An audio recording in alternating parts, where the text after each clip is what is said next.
بسم الله الرحمن الرحيم أشهد أن لا إله إلا الله وأشهد أن محمدا عبده ورسوله اللهم صل على سيدنا محمد في الأولين وصل على سيدنا محمد في الآخرين وصل على سيدنا محمد في النبيين وصل على سيدنا محمد في المرسلين وصل على سيدنا محمد في الملأ الأعلى إلى يوم الدين. By Allah's rahmah, we're continuing our adventure looking at the life of the Messenger of God Muhammad sallallahu ta'ala alayhi wa ala alihi, with the hopes that we learn from our Prophet sallallahu ta'ala alayhi wa ala alihi, that we fall further in love with the Messenger of God sallallahu ta'ala alayhi wa ala alihi, that we enact his sunnah sallallahu ta'ala alayhi wa ala alihi, and by doing so we draw close to Allah subhanahu wa ta'ala. And Allah subhanahu wa ta'ala tells us that within the Messenger of God Muhammad sallallahu ta'ala alayhi wa ala alihi is the most perfected example for those who seek Allah, who remember Allah often, and who are looking forward to that day of judgment. May Allah subhanahu wa ta'ala make us of them, ya arhamar rahimeen. Now, last time we were together, we had stopped in when Allah subhanahu wa ta'ala had revealed to our Prophet sallallahu ta'ala alayhi wa ala alihi the second revelation. And that second revelation was, Ya ayyuhal muddathir qum fa'anzir. O one who's enshrouded, rise and warn. And he sallallahu ta'ala alayhi wa ala alihi, between that time of the second revelation and the first revelation of Iqra, the ulama of Seerah say was about a period of 40 days. So he receives sallallahu ta'ala alayhi wa ala alihi the revelation in the cave of Hira on Jabal al-Nur, Iqra bismi rabbik, and then for about a period of 40 days, there's no revelation. And then Allah subhanahu wa ta'ala sends to him Sayyidina Jibreel alayhi salam with the second revelation to now go out and tell people to enter into the deen of Allah subhanahu wa ta'ala, the deen of Islam. Now, the Prophet sallallahu ta'ala alayhi wa ala alihi, as we said, for a period of about 3 years, is calling people quietly to the deen of Allah Azza wa Jal. He's not doing it publicly. He sallallahu ta'ala alayhi wa ala alihi is going to certain individuals that he knows, people of honor, people that will appreciate what he's come with, sallallahu ta'ala alayhi wa ala alihi, and he's calling them to the deen of Allah. And they, in turn, are calling their friends and are calling their families to the deen of Allah subhanahu wa ta'ala. But it's not a public calling. The word of Islam is slowly starting to get around in Mecca. People are starting to hear, no matter how much the Messenger of God alayhi salatu wasalam, and the early companions tried to keep the message quiet and under wraps, it was getting out. People started to hear that Muhammad sallallahu ta'ala alayhi wa ala alihi is saying that he's a prophet, and that he sallallahu ta'ala alayhi wa ala alihi is calling people to Allah. But the Prophet alayhi salatu wasalam is not publicly doing so. And one of the early believers that we discussed last time we were together was Sayyidina Abu Bakr as-Siddiq radiyallahu anhu wa arda, this muhib, this lover of the Messenger of God Muhammad sallallahu ta'ala alayhi wa ala alihi, this close companion of the Messenger of God Muhammad sallallahu ta'ala alayhi wa ala alihi. He was the father-in-law of the Messenger of God Muhammad sallallahu ta'ala alayhi wa ala alihi, in that his daughter Sayyidatna Aisha, our mother radiyallahu anha, eventually becomes the wife of the Messenger of God Muhammad sallallahu ta'ala alayhi wa ala alihi. He is one that took travel with the Prophet alayhi salatu wasalam. He loved the Prophet sallallahu ta'ala alayhi wa ala alihi. He knew the truthfulness of Sayyidina Rasulullah sallallahu ta'ala alayhi wa ala alihi. In one narration, the Prophet sallallahu ta'ala alayhi wa ala alihi says that everyone that I told to become a Muslim stopped and thought about it for a moment, except for Abu Bakr. Sayyidina Abu Bakr radiyallahu anhu arda, as soon as he heard about the messengerhood and the prophethood of the Prophet sallallahu ta'ala alayhi wa ala alihi, he entered right away. Now, Sayyidina Abu Bakr, he can't keep the beauty of this nur of Muhammad ibn Abdullah sallallahu ta'ala alayhi wa ala alihi to himself. You know, usually people of good, when they come across something that's good and something that's beneficial to themselves, they want to share it with the world. They don't want to just keep it to themselves. And Sayyidina Abu Bakr as-Siddiq radiyallahu anhu wa ardah, he was one of those men. He's interacting with Al-Habib al-A'zam sallallahu ta'ala alayhi wa ala alihi, and he wants to share the nur, the light of Muhammad ibn Abdullah sallallahu ta'ala alayhi wa ala alihi with everyone that he knows, and he does. And of the 10 men that the Prophet sallallahu ta'ala alayhi wa ala alihi said will enter Jannah, Al-Ashara, Al-Mubashirin bil-Jannah, they're known as the 10 individuals who were given the glad tiding of paradise. 5 of them convert through Sayyidina Abu Bakr as-Siddiq radiyallahu anhu wa arda. So you can imagine, subhanallah, the sadaqah jariyah, the constantly recurring good deeds that Sayyidina Abu Bakr gets because of these 5 men entering Islam because of his calling them to the deen of Allah. So what we wanted to do today was look at these men. Who were they? These 5. We were going to start with Sayyidina Uthman bin Affan radiyallahu anhu wa arda. Now Sayyidina Uthman radiyallahu anhu wa arda, when the Prophet sallallahu ta'ala alayhi wa ala alihi becomes a prophet, the Messenger of God Muhammad alayhi salam is 40 years old at that time. Sayyidina Uthman bin Affan radiyallahu anhu wa arda is 34 years of age. He's a man of nobility, he's a man of honor, and he's a man of stature, and he's a man of great wealth. He used to be a man who used to take into business, like Sayyidina Abu Bakr as-Siddiq radiyallahu anhu wa arda. So Sayyidina Abu Bakr comes to him, and he tells Sayyidina Uthman that Muhammad ibn Abdullah sallallahu ta'ala alayhi wa ala alihi has been revealed to Ya Uthman. And you, Ya Uthman, you appreciate good character, you appreciate virtue, and you know that Muhammad sallallahu ta'ala alayhi wa ala alihi is a man of virtue, is a man of character. He's a man as-Sadiq al-Amin. Believe in him. So Sayyidina Uthman tells Sayyidina Abu Bakr, take me to him. Take me to him. And Sayyidina Abu Bakr radiyallahu anhu wa ardah, he takes Sayyidina Uthman to Sayyidina Rasulullah sallallahu ta'ala alayhi wa ala alihi. And we have to take moments to envision this in our hearts and our minds. We're trying to draw closer to Al-Hadra Al-Muhammadi. We're trying to draw closer to the prophetic Muhammadan presence sallallahu ta'ala alayhi wa ala alihi. So we have to almost imagine that we're there in that room, and what a gathering that was. And what a gathering it must have been. The nur of nubuwah, the light of prophethood. Muhammad ibn Abdullah alayhi salam in a room, and his companion Sayyidina Abu Bakr as-Siddiq radiyallahu anhu wa arda, Allahu Akbar, in that room. Nurun ala nur. And who enters into that room with them? Sayyidina Uthman radiyallahu anhu wa arda. And the Messenger of God sallallahu ta'ala alayhi wa ala alihi looks at him and he says, Ya Uthman, ajib da'i Allah. Oh Uthman, respond to the caller of Allah, meaning himself. And Sayyidina Uthman radiyallahu anhu wa arda, he says, oh Messenger, he said, what do you call to? He says, I call to the oneness of Allah, and then I am his messenger. And Sayyidina Uthman says, Ashhadu an la ilaha illallah wa annaka Rasulullah sallallahu ta'ala alayhi wa ala alihi. He sees good and he's all in. He leans into it. He jumps in. He doesn't wait any longer. And Sayyidina Uthman's history in the Muslim Ummah is known, and his fada'il, his virtues are so many and they're so great.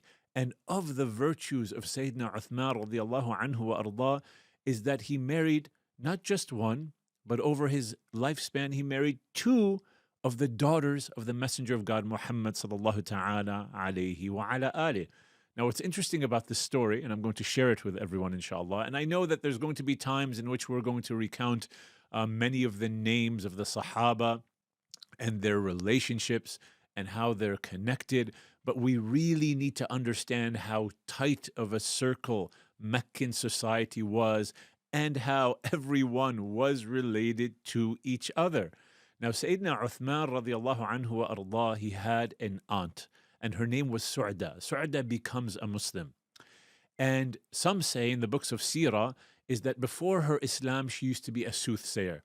She used to be someone who was like a fortune teller. You know, sometimes you go down the streets of New York or Toronto or Washington, D.C., and you see these flashing lights that, hey, you want to read your fortune, come into this room and we'll read your fortune.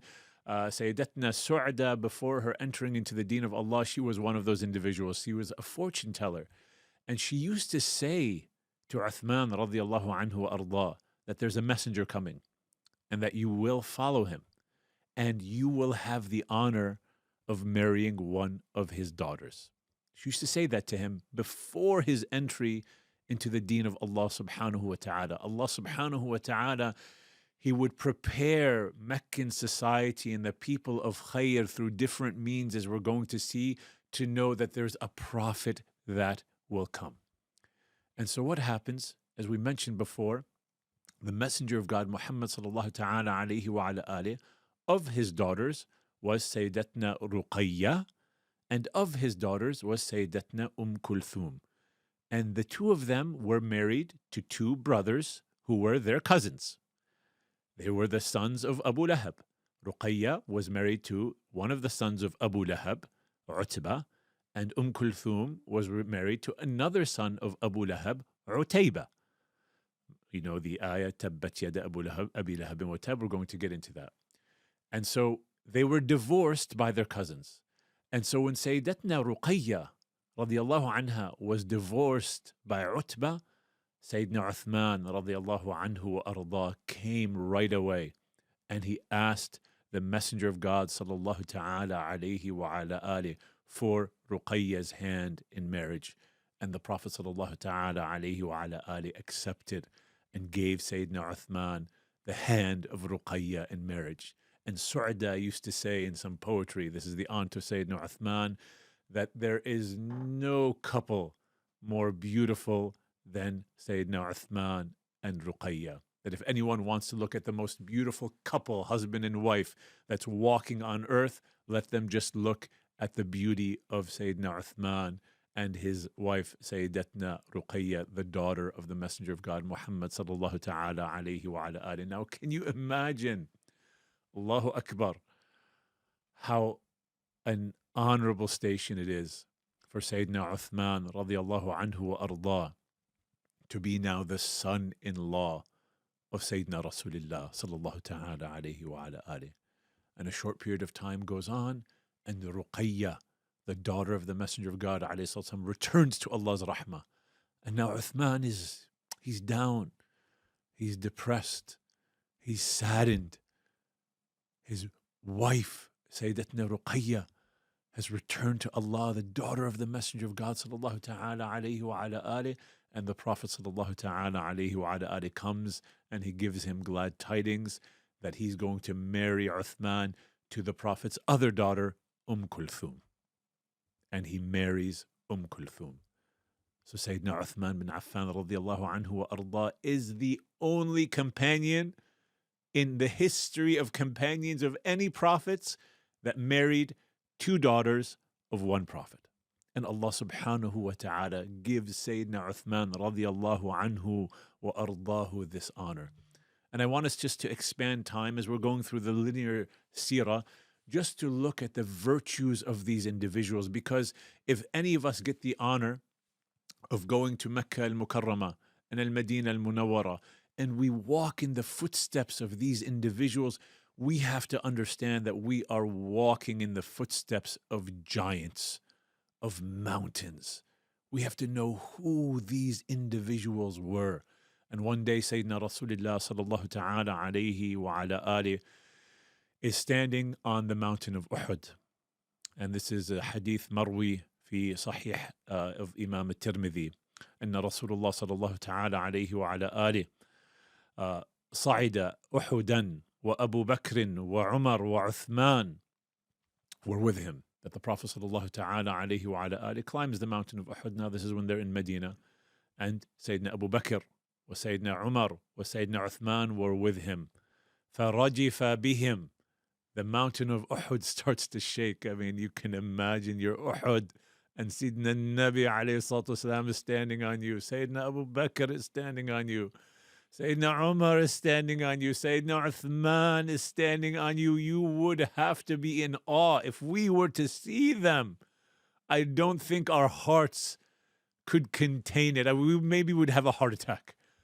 Allahu Akbar. May Allah subhanahu wa ta'ala strengthen our hearts, Ya Allah, to be able to have that vision. of our Prophet ﷺ and these great companions, and Sayyidina, yes, it is our Sayyid. The mountain of Uhud is our Sayyid.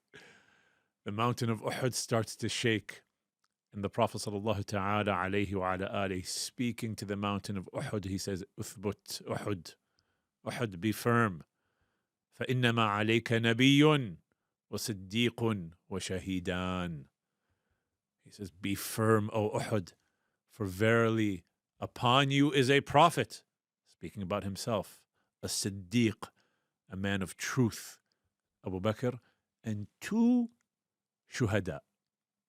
So the Prophet ﷺ here is foretelling how Sayyidina Umar radiallahu anhu arda will return to Allah, and how Sayyidina Uthman radiallahu anhu arda will return to Allah, that they both died as shuhada, in which they did.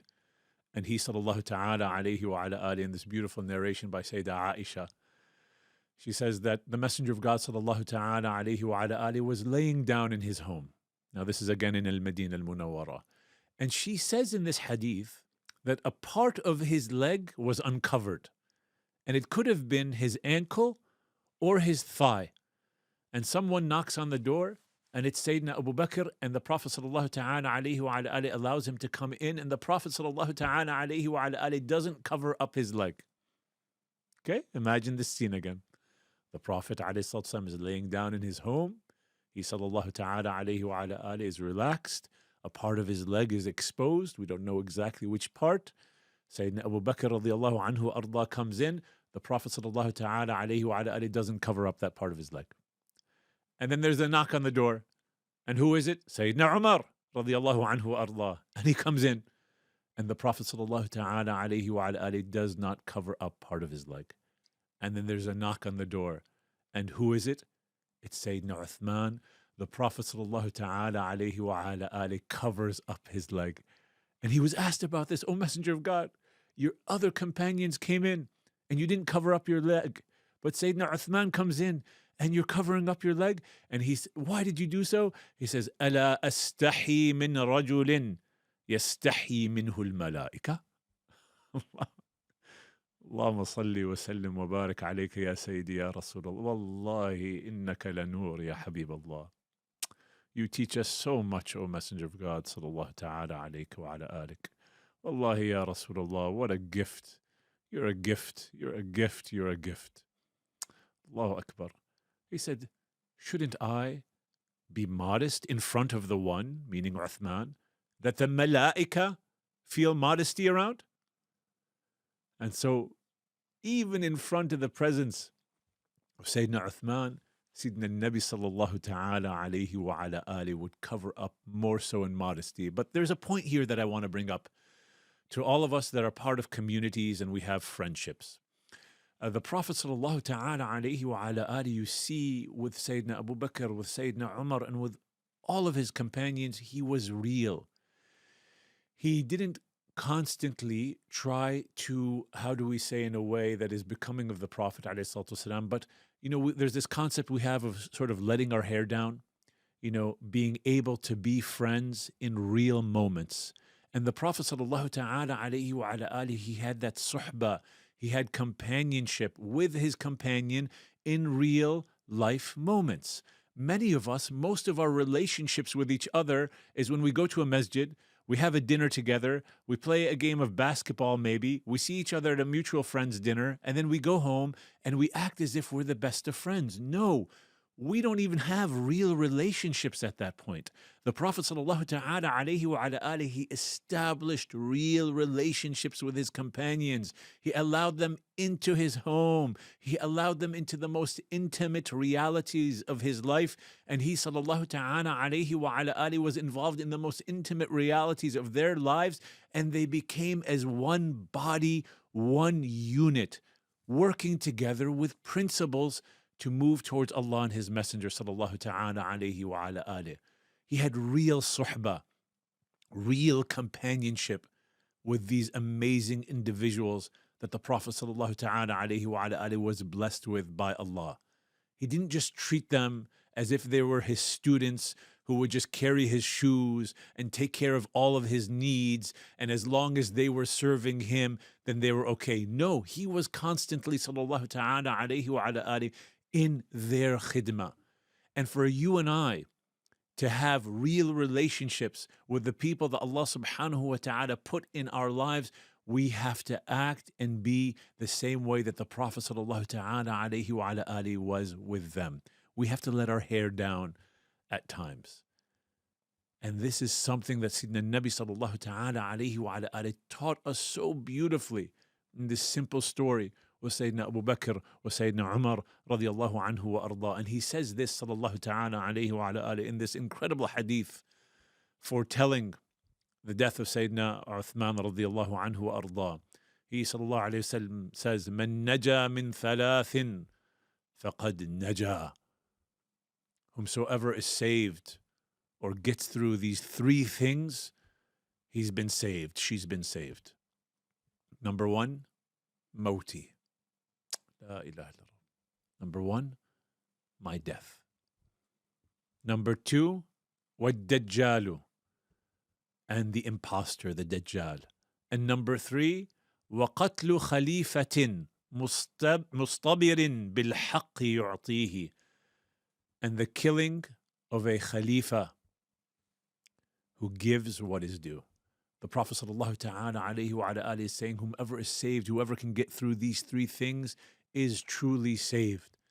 Number one, my death. He knew sallallahu ta'ala alayhi wa ala alihi that his death sallallahu ta'ala alayhi wa ala alihi is going to be one of the greatest fitnas, if not the greatest fitna, that the whole ummah of the Messenger of God Muhammad sallallahu ta'ala alayhi wa ala alihi will ever experience in their lives. There is nothing more difficult than the passing of the Messenger of God Muhammad sallallahu ta'ala alayhi wa ala alihi. And we're going to see the Sahaba with everything that they went through in life. Nothing was more difficult upon them than the passing of the Prophet sallallahu ta'ala alayhi wa ala alihi. So whoever can get through that has gone through, has been saved. Number two, the fitna of the Dajjal, the fitna of the impostor, something that many of us nowadays are living through, and many of us are seeing, and many of us are going through. And number three, the death of a Khalifa, the killing of a Khalifa who gives what is due. And many of the ulama said that this is the Prophet sallallahu ta'ala alayhi wa ala alihi speaking about Sayyidina Uthman bin Affan radiyallahu anhu wa arda, and the manaqib and the virtues of Sayyidina Uthman radiyallahu anhu wa arda are so many, are so great. He's the Khalifa after Sayyidina Umar radiyallahu anhu wa arda. He expanded the masjid of Sayyidina Rasulullah sallallahu ta'ala alayhi wa ala alihi. All of this happened. Why? Because Sayyidina Abu Bakr as-Siddiq radiyallahu anhu wa arda was filled with that love of the Prophet alayhi salatu wasalam, wanted to share the Messenger of God alayhi salatu wasalam with the world, went to Sayyidina Uthman and took him to the Prophet sallallahu ta'ala alayhi wa ala alihi. And so all of that reality, all of that beauty is all entered into the good deeds of Sayyidina Abu Bakr as-Siddiq radiyallahu anhu wa arda. Number two of the men who became Muslim through the beauty of Sayyidina Abu Bakr as-Siddiq radiyallahu anhu wa arda, Sayyidina Zubair ibn Awwam radiyallahu anhu wa arda. Now Sayyidina Zubair, many of us may have heard of this blessed name, this amazing name. He becomes Muslim when he's around 16 years old. He's not that old, radiyallahu anhu wa arda. And he's related to the Messenger of God Muhammad sallallahu ta'ala alayhi wa ala alihi, sallallahu ta'ala alayhi wa ala alihi. And how is he related to the Messenger of God sallallahu ta'ala alayhi wa ala alihi? Sayyidina Zubair's mother, her name is Atika. Sayyidina Zubair's mother, her name is Safiya bint Abdul Muttalib. Sayyidatna Safiya is the aunt of the Messenger of God sallallahu ta'ala alayhi wa ala alihi. So we said that Sayyidina Zubair, his mother, her name is Safiya. And Safiya is the aunt of our Prophet Muhammad sallallahu ta'ala alayhi wa ala alihi. And how so? Safiya's brother is Abdullah, the father of the Messenger of God Muhammad sallallahu ta'ala alayhi wa ala alihi. Now, he's also related, and I'm going to go through this very slowly so we make sure that we all hear it and understand it. He's also related to Sayyidatna Khadija. And Sayyidatna Khadija is the wife of the Messenger of God, Muhammad sallallahu ta'ala alayhi wa ala alihi. How so? In that Zubair's father, his name was Awwam. Zubair ibn Awwam. So his father's name was Awwam. Awwam was the brother of Sayyidatna Khadija. You see these connections? See how all these men and women are connected to the Messenger of God, Muhammad sallallahu ta'ala alayhi wa ala alihi, in the most beautiful of ways.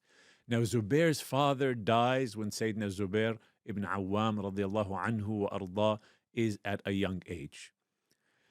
So his father is no longer in the picture. Now, his mother, Safiya, who we said is the aunt of the Messenger of God sallallahu ta'ala alayhi wa ala alihi, she used to interact with the Zubair in a very difficult way, let's just say when he was young. She used to discipline him and hit him really hard. And the books of Seerah talk about this. She used to slap him in a way that his uncles on his father's side would be saying to her, "What are you doing to your son? Why are you hitting him so hard? You must hate him." And she says, "No, I don't hate him. I'm just toughening him up so when he enters into any battle, everyone will be afraid of him." Now, this really brings me to an interesting point. Subhanallah, if you look at many Muslim families nowadays, alhamdulillah, it's all khair. When we get our children in sports, we love to put them in what? We love to put them in soccer. We love to put them in basketball. We love to put them in tennis, maybe even playing some ping pong. And that's all good. We want them to exercise. But what we really don't do, and what I feel we're really lacking on, is getting our children to toughen up physically and emotionally. If we look at the Sahaba, ridwanullahi alayhim, they were great warriors. They knew how to stand for justice with their tongues, with their hearts, and with their physical bodies if they had to. They were all at the front lines of battle. And how did they get there? Well, they practiced the art of war. They practiced the disciplines that helped them learn how to move forward physically in case they had to use physical might and physical power. Now, if all we play is soccer, and if all we play is basketball, and if all we play is tennis, our children won't learn those skills. And so our children need to learn the skills of the mixed martial arts. Our Prophet sallallahu ta'ala alayhi wa ala alihi was a great warrior, sallallahu ta'ala alayhi wa ala alihi. He sallallahu ta'ala alayhi wa ala alihi was a great wrestler, sallallahu ta'ala alayhi wa ala alihi. We need to learn how to do that which he did, sallallahu ta'ala alayhi wa ala alihi. And so what I recommend to everyone is learn the mixed martial arts. Learn boxing. Learn Muay Thai. Learn wrestling. Learn jiu-jitsu.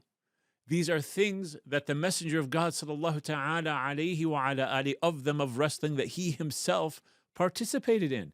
And these are sports that will physically and emotionally strengthen ourselves and strengthen our children.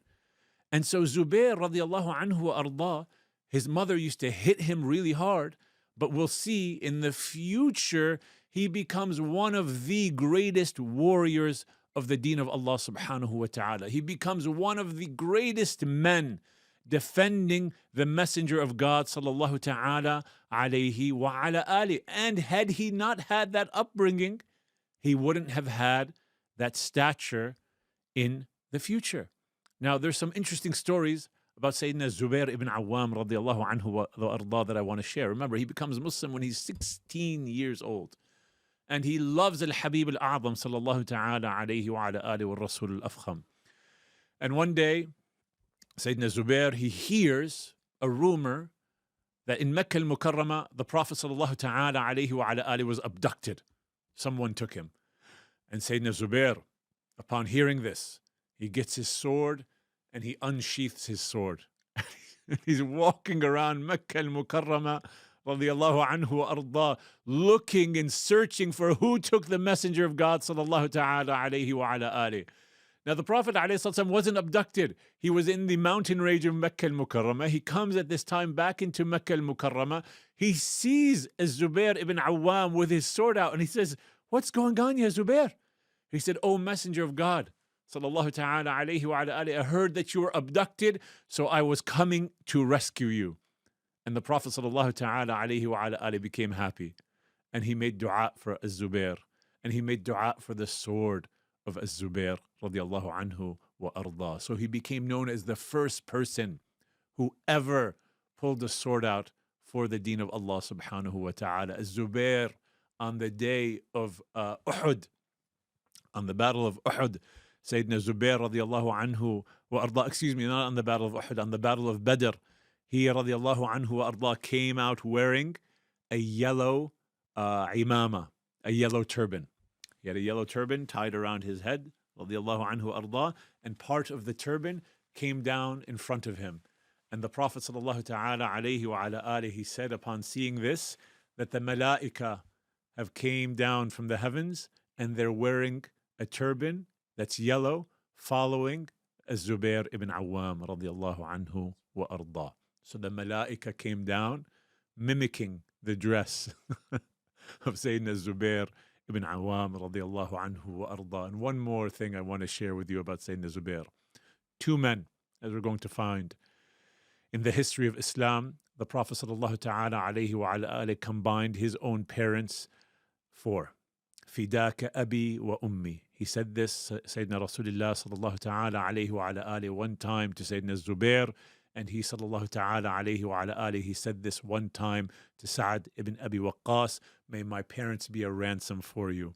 And so Sayyidina Ali radiallahu anhu arda narrates that the only person I heard this being said about was Sayyidina Saad ibn Abi Waqqas, but Sayyidina Zubair ibn Awwam radiallahu anhu arda says that the Messenger of God sallallahu ta'ala alayhi wa ala alihi was so happy with me after he gave me a very, very difficult job in Al-Madina al-Munawwara, and when I came back, he said, "Fidaka abi wa ummi, ya Zubair." May my parents be ransomed for you, ya Zubair.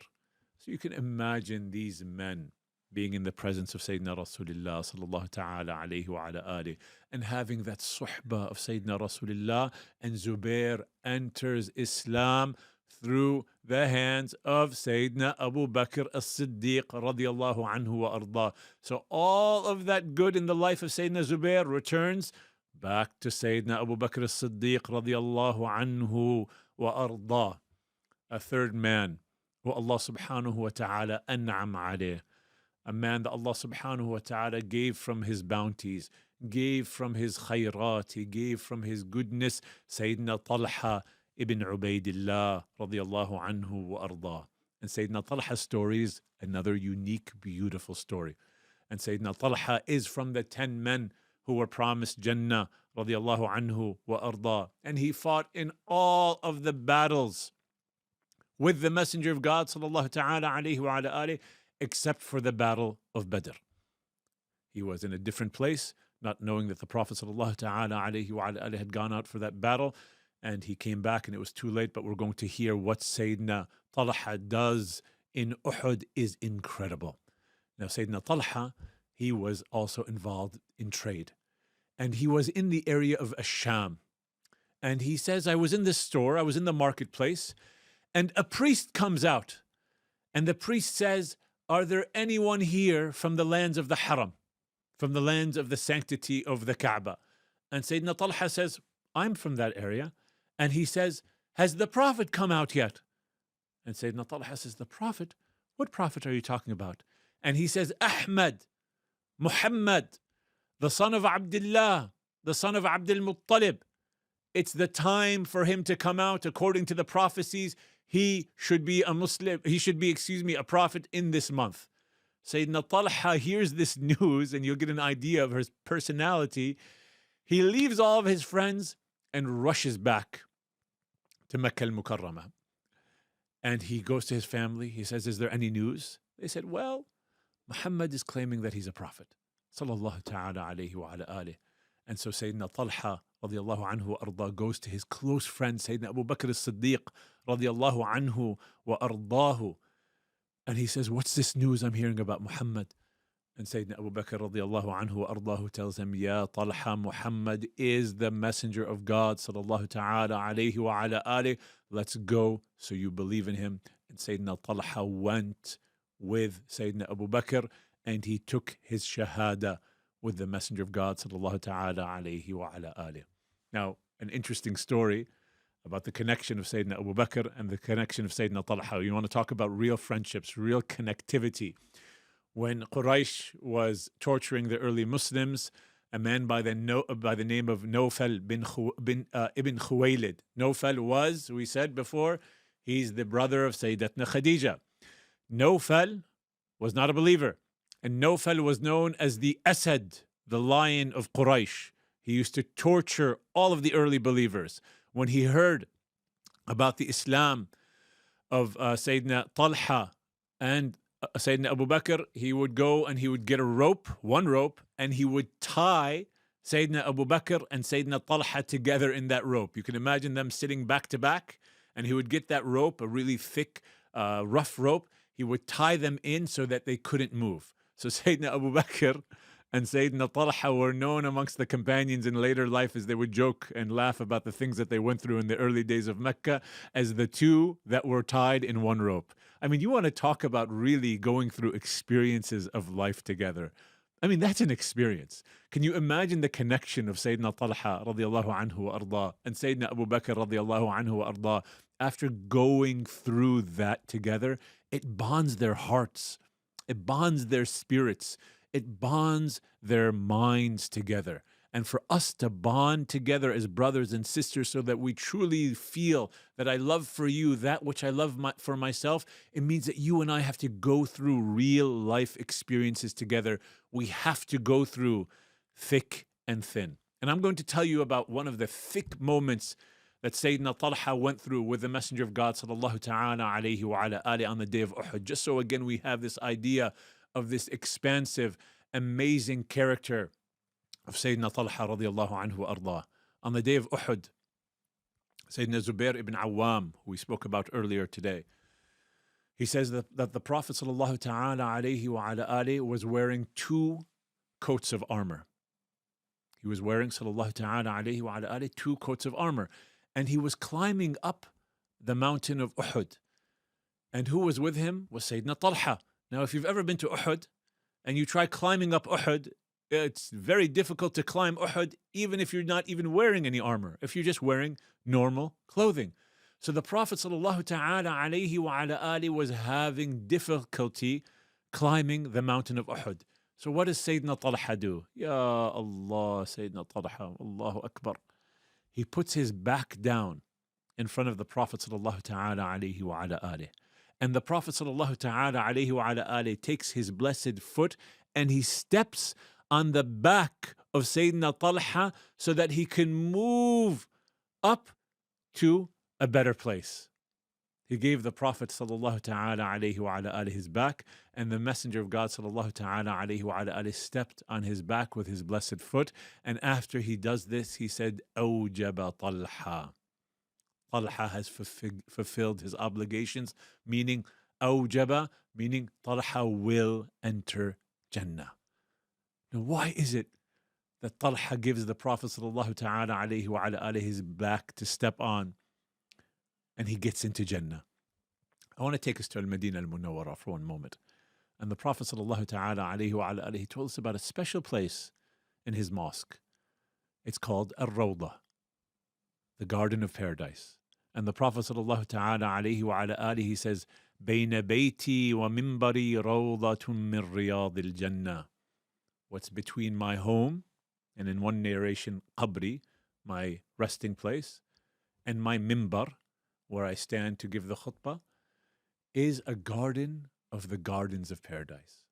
Now, why is that area between the mimbar of the Prophet sallallahu ta'ala alayhi wa ala alihi and the home of the Prophet sallallahu ta'ala alayhi wa ala alihi a garden of the gardens of paradise? Because the Prophet sallallahu ta'ala alayhi wa ala alihi walked on it and upon it so often. his blessed feet, sallallahu ta'ala alayhi wa ala alihi, touched that swath of land. And because it touched it so often, that area became a piece of Jannah, a piece of paradise. So now here in Uhud, the blessed feet of the Messenger of God, sallallahu ta'ala alayhi wa ala alihi, are on top of the back of Sayyidina Talha. And where's Talha got to go? To Jannah. Everything connected with Al-Habib Al-A'zam sallallahu ta'ala alayhi wa ala alihi is blessed. And the Sahaba loved him sallallahu ta'ala alayhi wa ala alihi. The Sahaba gave everything that they had for him sallallahu ta'ala alayhi wa ala alihi. And I want to share one more story about Talha radiyallahu anhu wa arda. Sidna Rasulullah sallallahu ta'ala alayhi wa ala alihi. He says, "Man ahabba an yanzura ila shahidin yamshi ala wajh al-ard, falyanzur ila Talha ibn Udaid'illah." Whomsoever wants to look at a shaheed, someone who has died in the way of Allah, walking on earth, let them look at Talha. And during the Battle of Uhud, the Prophet sallallahu ta'ala alayhi wa ala alihi was with a group of 12 companions from the Ansar, and they broke off from the body of the Muslims, and the mushrikeen came close to the Prophet sallallahu ta'ala alayhi wa ala alihi, trying to attack them. And Sayyidina Talha ibn Ubaidillah was there with the Messenger of God. And the Prophet sallallahu ta'ala alayhi wa ala alihi, he looked to his Sahaba and he said, "Man lil qawm?" Which one of you will get up and go fight against these mushriks who are coming to attack us? Sayyidina Talha said, "I'll do it, O Messenger of God." He said, "No, you stay here." And he sent another man. And that man went and he fought, and that man died from the Ansar. And then the Prophet sallallahu ta'ala alayhi wa ala alihi said a second time, "Man lil qawm?" Who will defend us? Who will go fight against those mushriks? Sayyidina Talha said, "I will, O Messenger of God." And the Prophet sallallahu ta'ala alayhi wa ala alihi a second time said, "No, you stay here." He sent another Sahabi from the Ansar, and he died. And then the Prophet sallallahu ta'ala alayhi wa ala alihi said, "Man lil qawm?" And Sayyidina Talha said, "I, O Messenger of God." And the Prophet sallallahu ta'ala alayhi wa ala alihi said, "Go." And he went sallallahu ta'ala alayhi wa ala alihi. And he went radiyallahu anhu arda Sayyidina Talha, and he fought against them until he killed 10 of them. And in the course of fighting, one of the mushrikeen drew his blade, he struck at Sayyidina Talha, and he cut the fingers off of Talha's hand. And Sayyidina Talha, out of pain, he said these words. He said, "Hiss." Oh, has. He felt this pain. You know how you and I say, "Ow, that really hurts." The Prophet sallallahu ta'ala alayhi wa ala alihi, he heard this from Talha, and he says, "لو قلت بسم الله لرفعتك الملائكة والناس ينظرون."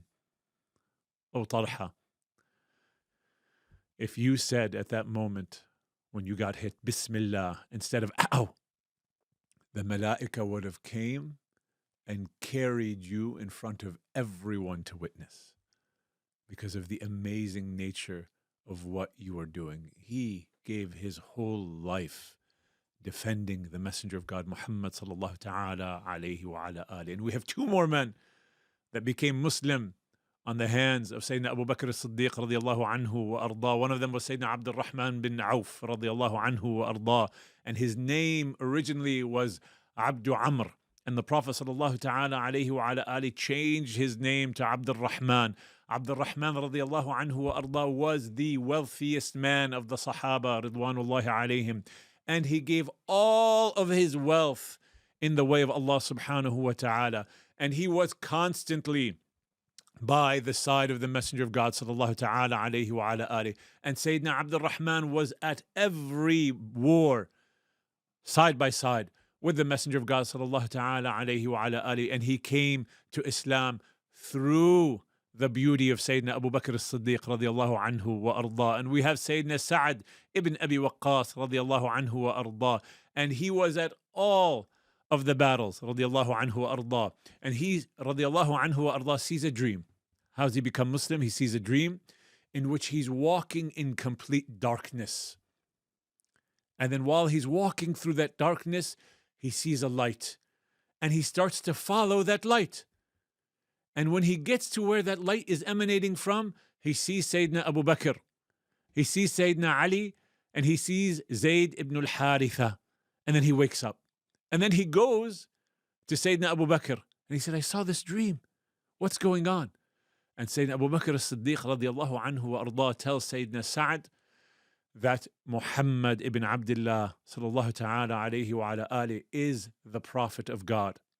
And we have followed him sallallahu ta'ala alayhi wa ala ali, so follow him. And Sayyidina Saad becomes Muslim. And Sayyidina Saad says about himself, radiallahu anhu wa ardah, that وَلَقَدْ مَكَثْتُ سَبْعَةَ أَيَّامٍ وَإِنِّي لَثُلُثُ الْإِسْلَامِ. SubhanAllah, imagine this.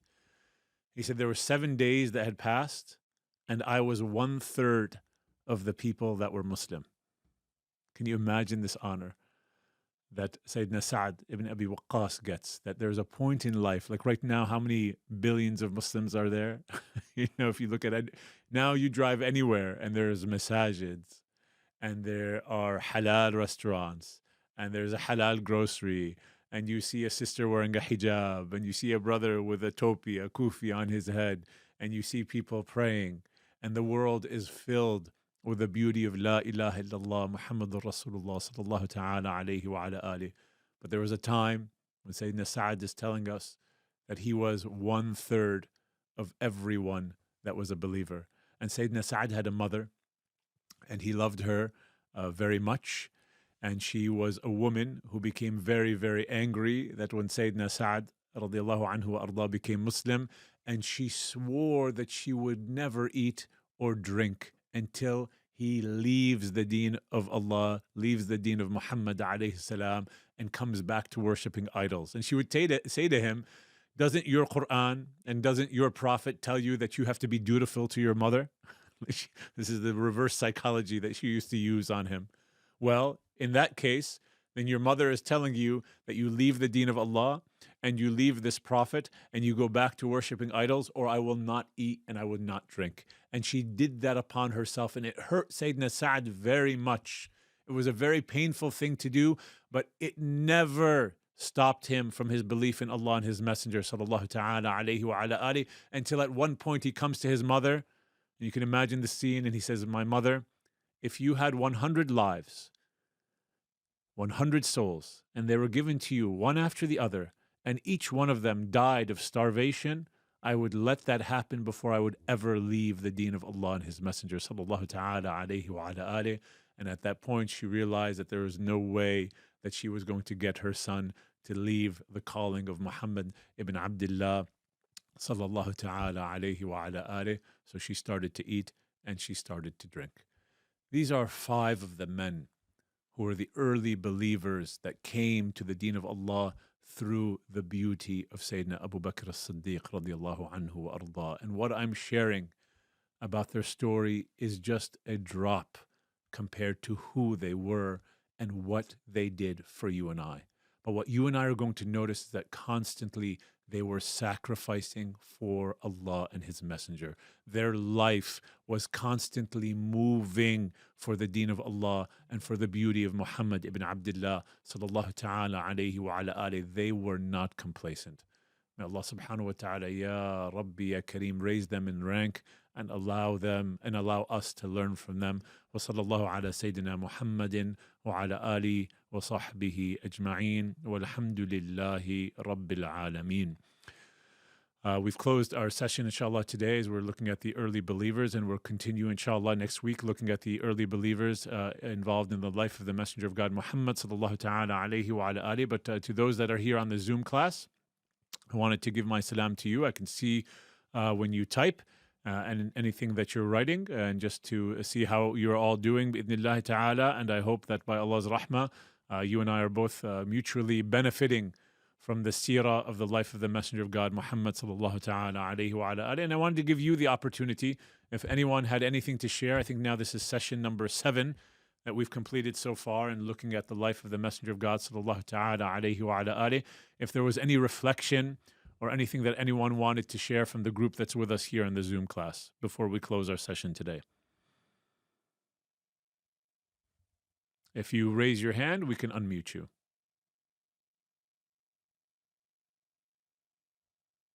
If we don't have anything coming or anything that anyone wants to share, bi'idhnillahi ta'ala, then we would simply just close out the session today, bi'awnillah. We ask Allah subhanahu wa ta'ala continually brings us closer to our Prophet sallallahu ta'ala alayhi wa ala alihi in everything that he loves. Khairan, barakallahu feekum, jazakumullah anna kul khair, assalamu alaykum wa rahmatullahi wa barakatuh.